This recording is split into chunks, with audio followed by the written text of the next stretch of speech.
Lisa Culp. I'm 48 years old. Today's date is May 4th, 2008.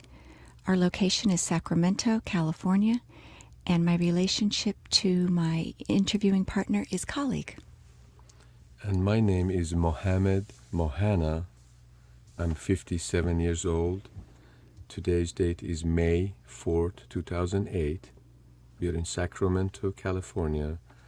My relationship to Lisa is we are co-founder of Women's Empowerment Program in Sacramento. Mo, you and I have known each other for about 9 years now, and our paths cross frequently in relationship to women's empowerment, which I know we'll talk about in a few minutes. But Mo, I would love to hear more about the story that brought you to the United States of America and then to Sacramento. Can you tell me a little bit about that story? Well, Lisa, first of all, it has been a pleasure working with you for the last 9 years, the best 9 years of my life, in learning from you and your program and sharing with others my blessings and so forth. But the way we began our relationship is through Loaves and Fishes, an organization that feeds the homeless. And they have been my neighbor and my friends. And we have worked together at Loaves and Fishes for the last 25 years, feeding homeless in Sacramento. And as you know, we are feeding approximately 1,000 people a day now. It has started small. And so I have been privileged to be involved with Loaves and Fishes. And when the issue of women's empowerment came up, and when you were losing your space, is when we became really closer friends and we became colleagues. When you asked me to provide you a space, you were losing your space, the budget was cut, women were on the streets, no place to go, and I couldn't say no to you. You're such a good friend, you're such a caring person, I just couldn't say no to you. And that's where our relationship really began strong. That's true, you're right. So do you want me to expand some more on the... I would love for you to tell me about what brought you to the United States of America, how you got here. What's the story you share with the women at Women's Empowerment that helps them to see their connection to you? Well, we can kind of talk about some of the mentoring things that I do over there. And of course, if you want, I can tell you a little bit of my background. But you always introduced me as a very successful businessman. Mohanna he owns half of downtown. He's a developer and this and that. And of course, when I get in the class and I tell the girls that I speak at many different gatherings. I speak in Washington, D.C., at Catholic University, Board of Supervisors, here, there, and all that. But the one place that I really like to speak is at Women's Empowerment. Because when I speak with them from my heart and I share with them my experience, my life, I believe it gives them self-esteem. It gives them self-worth. They know someone loves them. As you know, a lot of my students say, Mohammed, God has forgotten about me. God is too busy for me. And I tell them, no, that's not the case. You are beautiful. You can do it. God loves you. And so when I tell them my story, I think it is an honest way of communicating, enhancing, and cultivating another life. Someone who is probably down and out, and most of the people that come to us, and you can expand a little bit on that. You know most of these students. And what is the story you tell them? The story is simple. The story is very simple, that when I came to America, I was 18 years old. I was rejected at Oxford.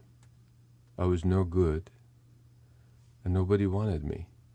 My family was ashamed of me. I failed Oxford. I was not a man anymore. I was a failure, and I was told by my father to go back home. I refused to accept that I am a failure, and I came to America. And of course, the story starts, from then on. I lived in an alcoholic house. And I learned and I finished my English at Volunteers of America. I was a janitor, my first job, and I was so proud to have a job at $1.85 an hour. Worked hard, and my customers throw up a lot. These were all alcoholics, drug addicts, substance users, the rejects. Nobody wanted them. Nobody loved them. They were my friends. I learned my English from them. I loved them. They were good to me. So that's where my life started, back in Roxbury, Massachusetts, in 1968 and 69. So, Mo, that's when you first learned about homelessness? Yes, I experienced it, because prior to that, Lisa, I was from a very privileged family. My father was a landowner in Tehran. We are from a 700-year-old family, very prominent land ownership family in Tehran. We had servants, gardeners, drivers, nannies. I mean, I had a very comfortable life in Tehran. I had some of the beautiful teenage years in Tehran, went to the private school, and I was privileged. So when I was sent to Oxford to be a fool man, and it just wasn't for me. The British life, the Oxford education, the Oxford academic wasn't for me, you know. And my father cut my allowance when I stopped going to school and fool around in Italy and with beautiful women in Paris and Rome. He told me to come back home. And I didn't want to go home. I came to America and I started my life. It was hard, Lisa. It is hard when you're privileged, when you have a good life, to be in Roxbury, living with alcoholics, and washing public bathrooms and things like that. But it was, I'm so proud I did it. It gives me character. Mm-hmm. It makes me who I am today. It helps me give. It helps me recognize others. When I see a homeless, when I see someone who has lost custody of children, I give him a hug. I give him love. I know they're down. I know how uplifting it is to just have someone touch you and hug you and listen to you. So I've been there. You sure have. That's why you see a couple of nights ago when we had 500 people there praising your work, telling their story of alcoholism, prostitution, drugs, recovery. When that 16-year-old girl said, "This is the first time I see my mother sober. I'm so proud of my mother." That gives me inspiration. That giving is what makes me strong. So some of those are stories that you have to simply experience, and I was really lucky to experience that. Michelle and Rosa, a mother and daughter, who both went through the program at Women's Empowerment, told their story of, Rosa had lost her job due to an injury, and then she became addicted to prescription medications, and then she lost her daughter, and her daughter went into foster care. And through Rosa really beginning to claim the mistakes that she had made in her life, and to really take responsibility for those and begin to put the pieces of her life back together, she was able to bring she and her daughter back together. What were some of the things that you were thinking and feeling as the mother and the daughter, were sharing their story? It was touching, Lisa. It was touching because a mother doesn't want to admit that she has failed her motherhood. A daughter wants to be proud of her mother. Mm-hmm. So we have difficult, challenging forces at work. But the fact that she told a story in front of 500 people. First, she was honest with all of us. Mm-hmm. And for the daughter to be courageous, to get up there as a teenager and admit to certain weaknesses and her mother's problems and addictions and all of those things, that honesty is important. If we are honest with ourselves, if we are honest with our friends and audience, and we share that, That is important. And what I have learned, of course, is that by telling that story, it inspires others. It inspires others to know how blessed they are, how much we have and how little we have done. And we look at Michelle and Rosa to see how little they have and how much they have given.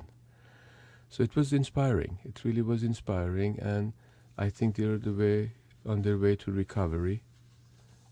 85% of our students, after they graduate women's empowerment, they get jobs, they go to school, they buy homes, they get married. I mean, all these are stories that we have heard. Yeah. It is the story of women being able to change their life one woman at a time and going out there and showing the world that they can do it. This is very positive for me. I have learned a lot from my students there. And I see if they have done it, so can I. And that's why I accomplish these big things in town. That's why I embark on some things that nobody else would embark on. It's the strength that I get from my student. Well, and it's also the strength you give to your students. I mean, as you've said, you are a very successful real estate developer. You're on many community and business boards. Some say you own half the buildings in downtown Sacramento. But you always make time in your schedule to come to Women's Empowerment and to share your story from rags to riches with the women. And such an essential part of the program is the women beginning to identify their own story, to really look at where their life began, what's inspired them since they were children, what are the obstacles that they faced, where do they want to see themselves go, where are they going to be in 5 years. And as you tell your story, they begin to see the hope and possibilities in their own story. And I think that's a real gift that you give to them. It is, Lisa, and we should do more of that storytelling. Our students think that God has forgotten about them. They're usually overweight. They have missed a few teeth. They have lost a little bit of their hair. They're not as attractive as they used to be. They have had a few children, some husband, some relationship. They have fallen through so many of these things. So they need a successful man like me to get up there and say that you are beautiful and God loves you and you can do it. After class, they always come to me, give me a big hug and say, Mohammed, I'm not going to let my boyfriend beat me anymore and abuse me. I'm going to go out there, I'm going to go to a school and I'm going to tell him that I am beautiful. They come and say, Mohammed, if you did it, being a Muslim, speaking no English, starting in Roxbury, I can do it. There is hope for me. And I tell them, yes, you can. And they go out there and they do it. We need to share our stories. We need to be humble. And I'm really proud because I don't want the city council, the Congress, the mayor, the assembly, and all of those people know what type of a weak man Mohammed Mohanna is. I want him to think I'm a tough son of a bitch. I want him to be respecting me because there are many issues that I have fought with them. When they closed the overnight shelter, I went over to Board of Supervisor with Leroy Chatfield, the champion of the poor, a man who walked with Cesar Chavez. And we have fought some tough fights. Mm-hmm. When the property rights issue came, when the government was taking my property and giving it to another person for his private use, I fought. I put initiative there to change law. I want to be a tough guy. I want to go to Washington. I want to make a difference. I don't want my opponents to know I'm crying. But this isn't a story not for them. This isn't a story for every other person who can give and is not giving, who is healthy, who is fit, to recognize what about those who are not fit? What about those who are orphaned? What about those who take care of their mother and ill father? I want those people to know that there is such a beauty in giving substantially more than receiving. And I'm really blessed.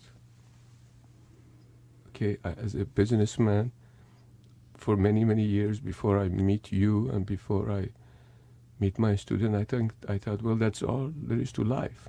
Shopping centers, real estate, holdings, major assets, stocks and bonds and Rolls Royce and Jaguar and all these fancy toys.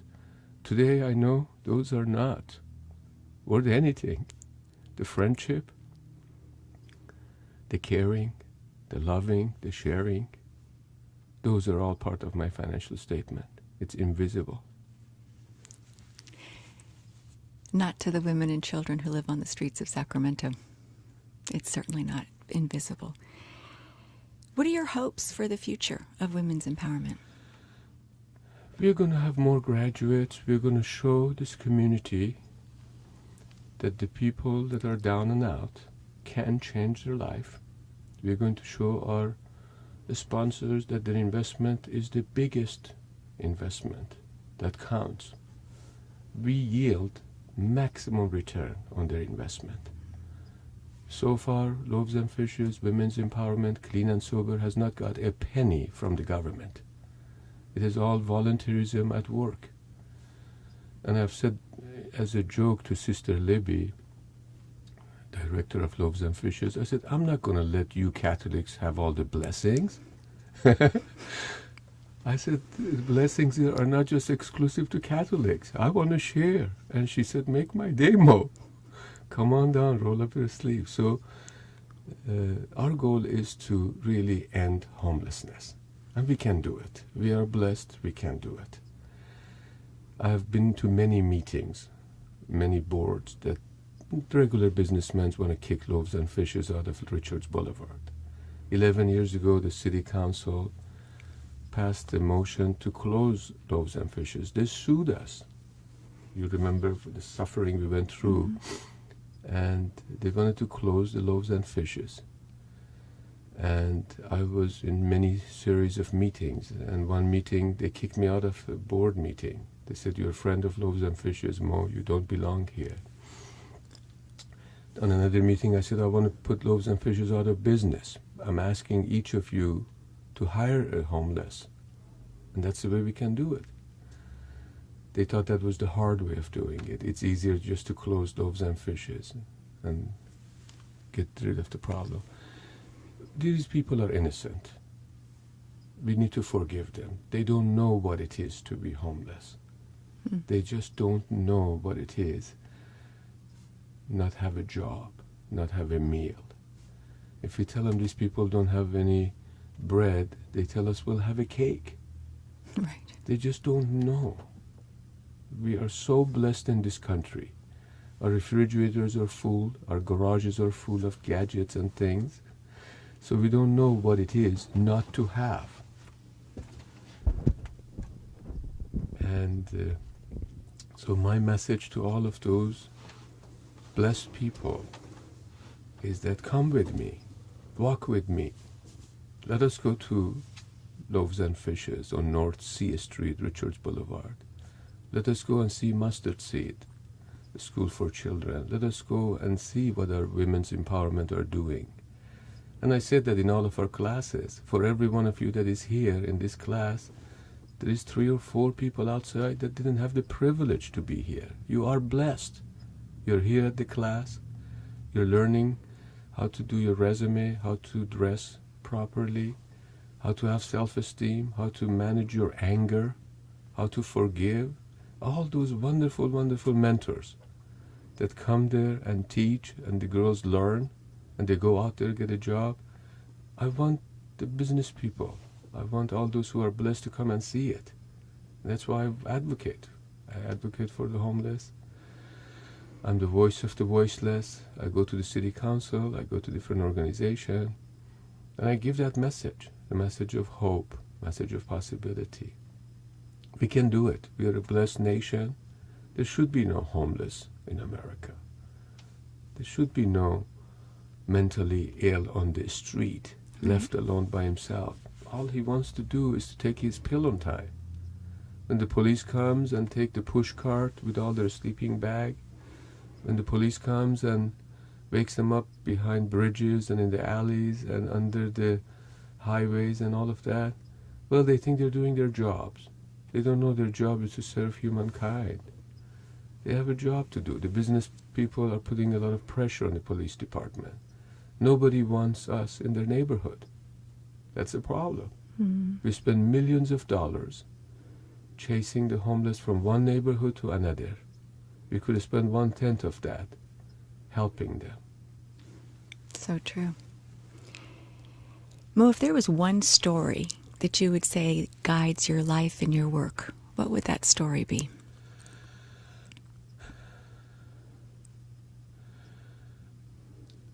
I like a lot of stories, Lisa, but my own story is a good story. It's a truly an American story.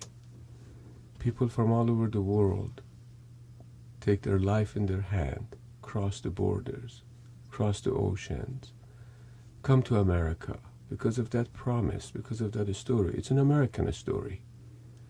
The American story that tells each of us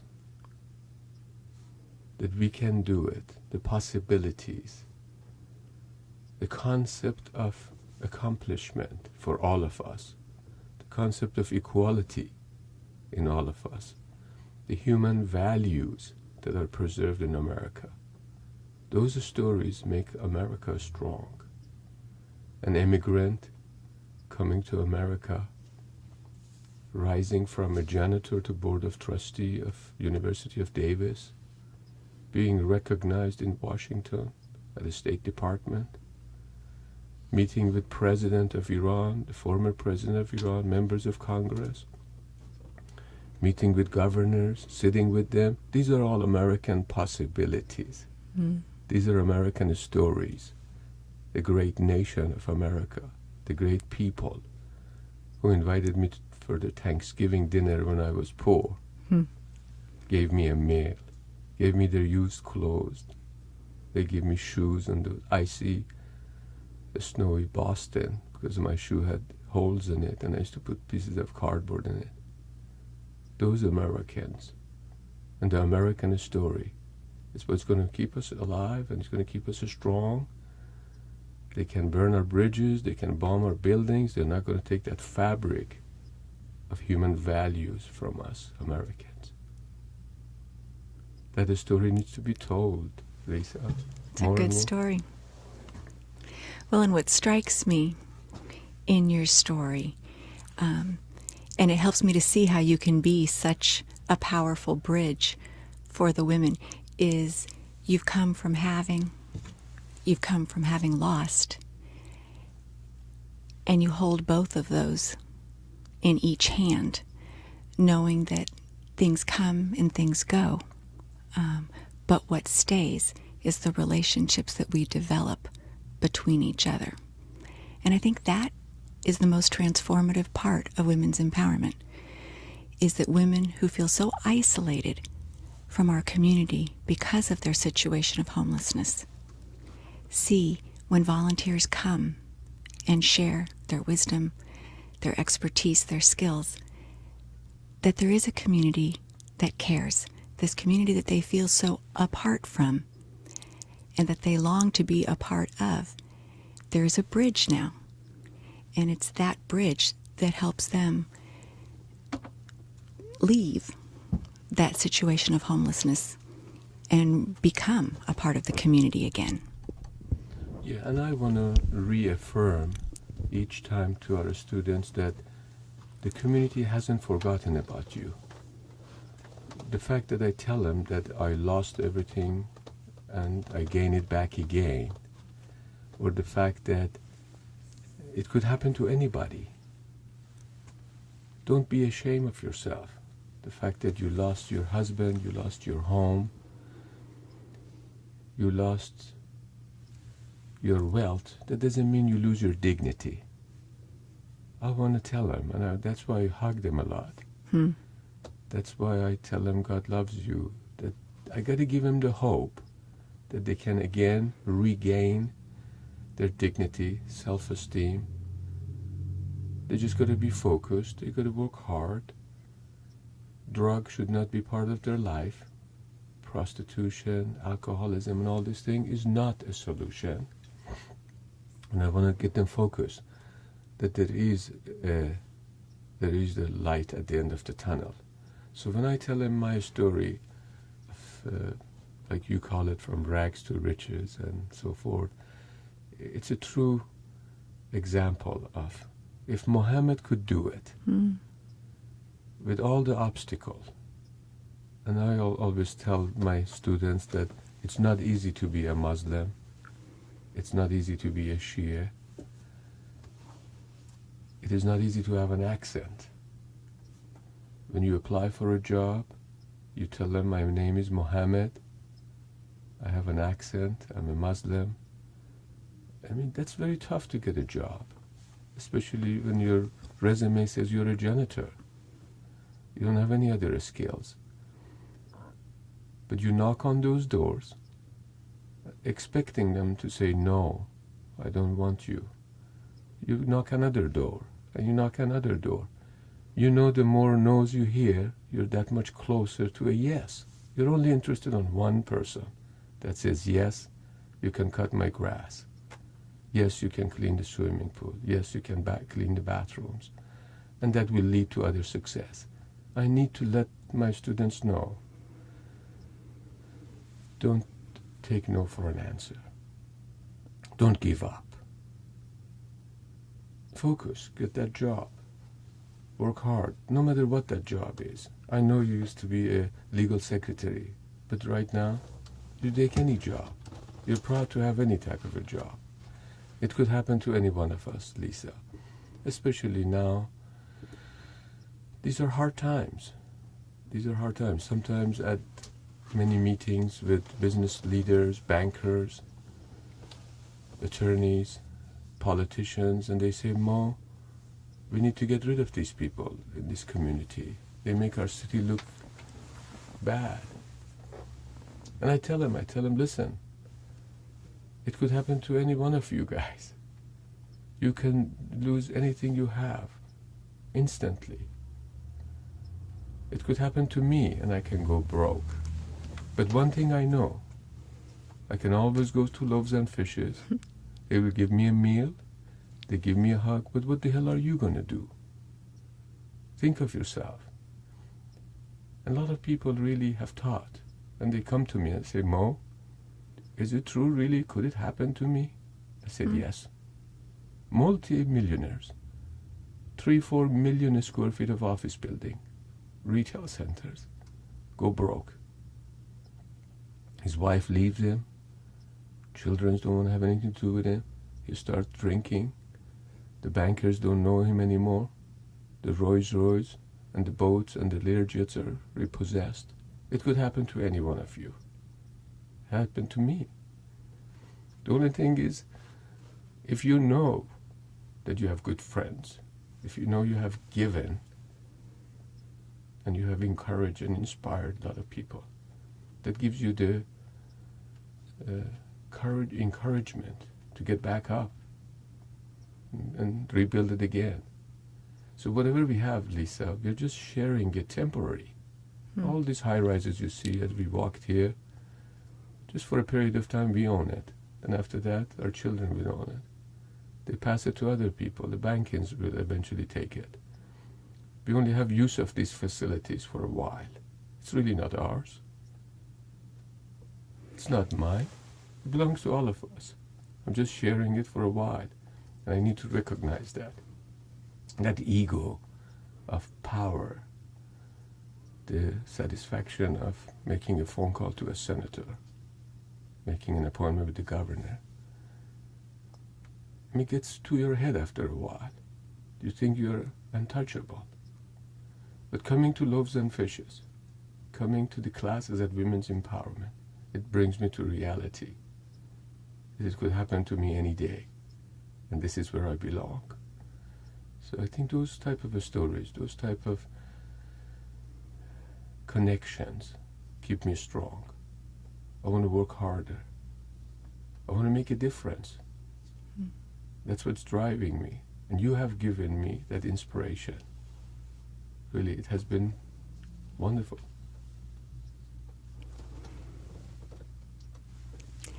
Mo, you have two beautiful daughters who you have sent down to Women's Empowerment to volunteer. How do you think their lives are impacted by being at a center where there are homeless women and homeless children? How do you see that playing out in their life? Or do you? Major. Lisa, major. They were 13 and 14 when they walked on North Sea Street at Loaves and Fishes. They were scared. They see all these people with push carts, with dogs, with the sleeping bags. They were scared. But they came there, they volunteered, they changed diapers, they worked at Loaves and Fishes, they fed people. Today, they're beautiful girls, 21 and 20. When we walk on North Sea Street, more people come and say hello to them, hug them than they do to me. They're not afraid anymore. These are their sisters and brothers.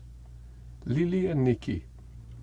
Life has changed because of the association with the poor and the disadvantaged.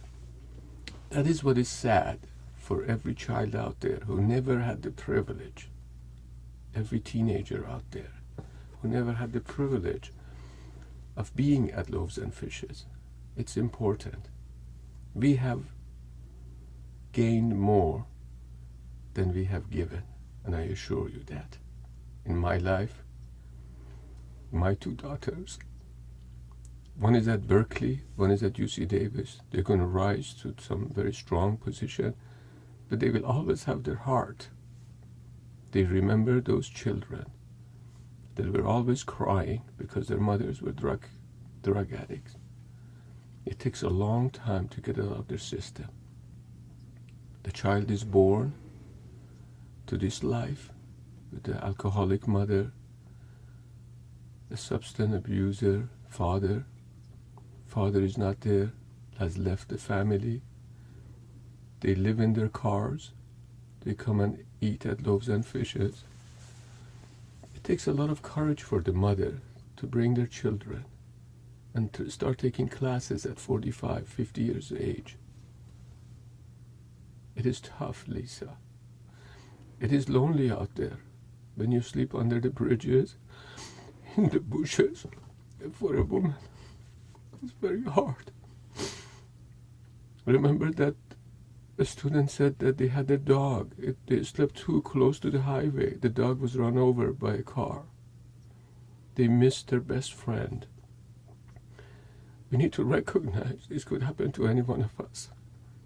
It's not just for others, it's for us.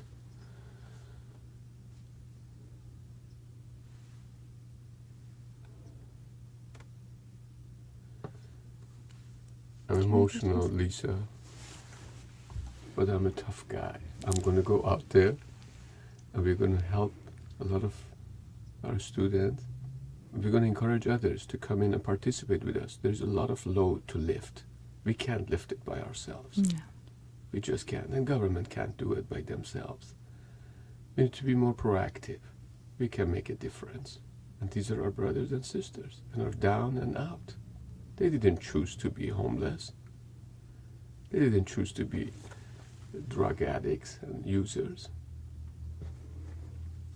No, 92% of mothers that are homeless have experienced severe sexual abuse and assault, either in their own childhoods or as adults. It makes for a very difficult beginning to their lives. Some of our students have accomplished the impossible. I know how hard it is. And that's why I say we need to inspire them. That's why we always say in our graduation that you are our heroes. What you have accomplished graduating from Women's Empowerment class, and what you have accomplished in getting a job and holding on to it, what you have accomplished in getting the custody of children back again Those are great, great accomplishments. They sure are, and their stories worth noting and applauding. Well, hopefully the good work will go forward. It is. We will have more students. We will have bigger facilities. Now our fundraisers are at almost 500 people. Next year will be bigger and bigger. We are inspiring more lives. We will make it happen, Lisa. And thank you. Thank you really for giving me the opportunity to be part of your life. And thank you, Mo, because through your generosity, the event happens. I mean, you provide the venue, you provide the meal, you provide the people who serve the meal, and you invite the 500 women who were formerly homeless and are now in housing and back to work to come and to celebrate with the community the successes and the achievements and the bright futures that they've created. The beautiful thing to me is when the women truly realize that they really are the authors of their story. They're not the victims, they're not the perpetrators, they're not the rescuers of someone else's story, but they have the opportunity to write their story. They may not have had a whole lot of say over how their story began, but they have every word to say about where it goes from today forward.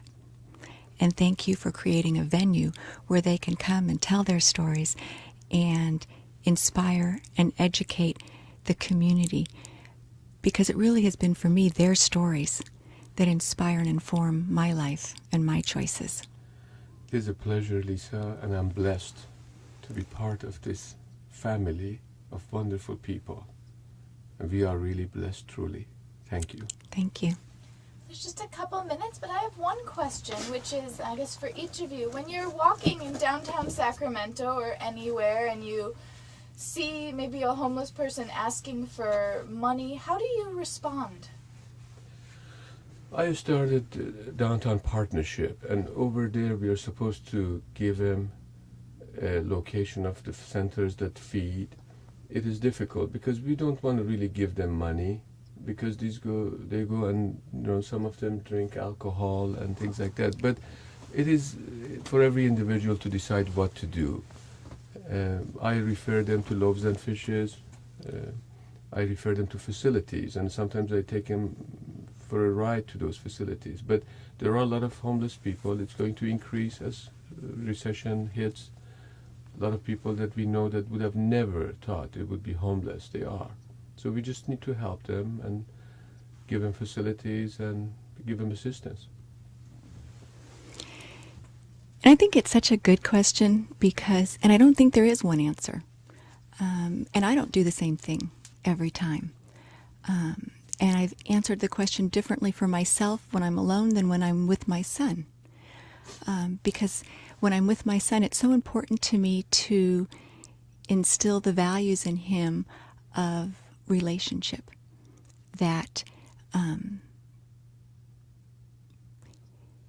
as long as I feel like the situation is safe, to engage in a conversation, to talk to this person.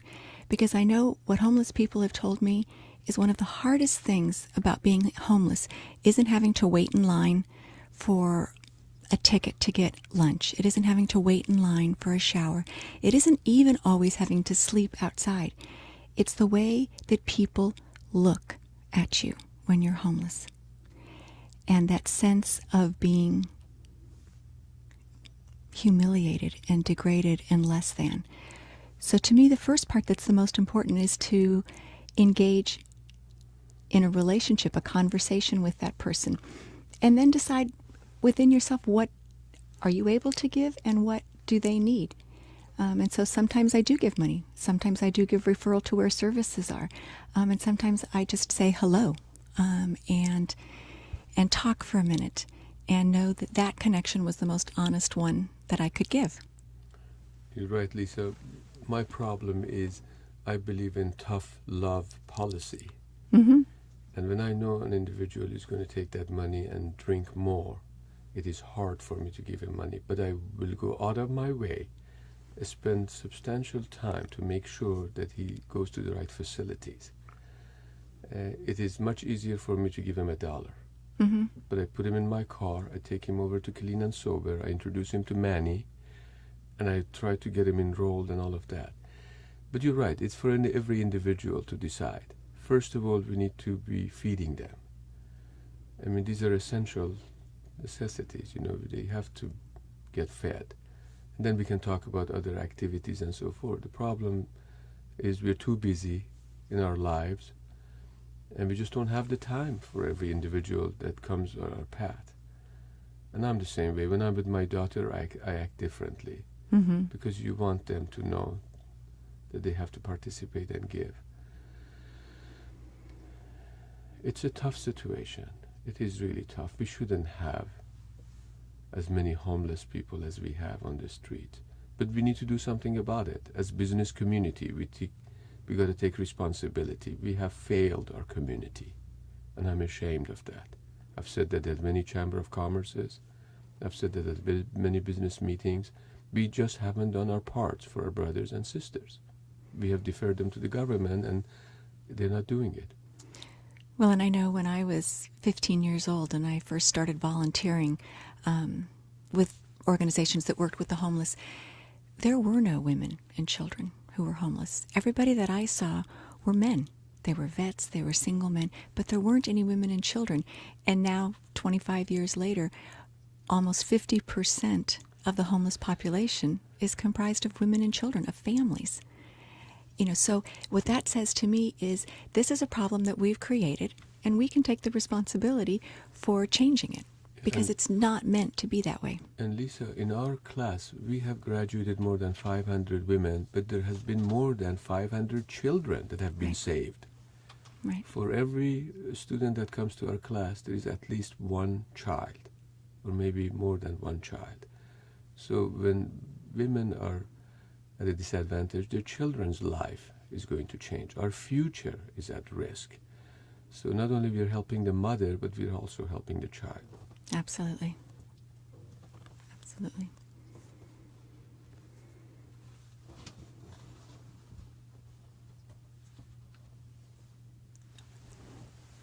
Well, Lisa, I want to thank you. And I thank you, Mo. Thank you very much.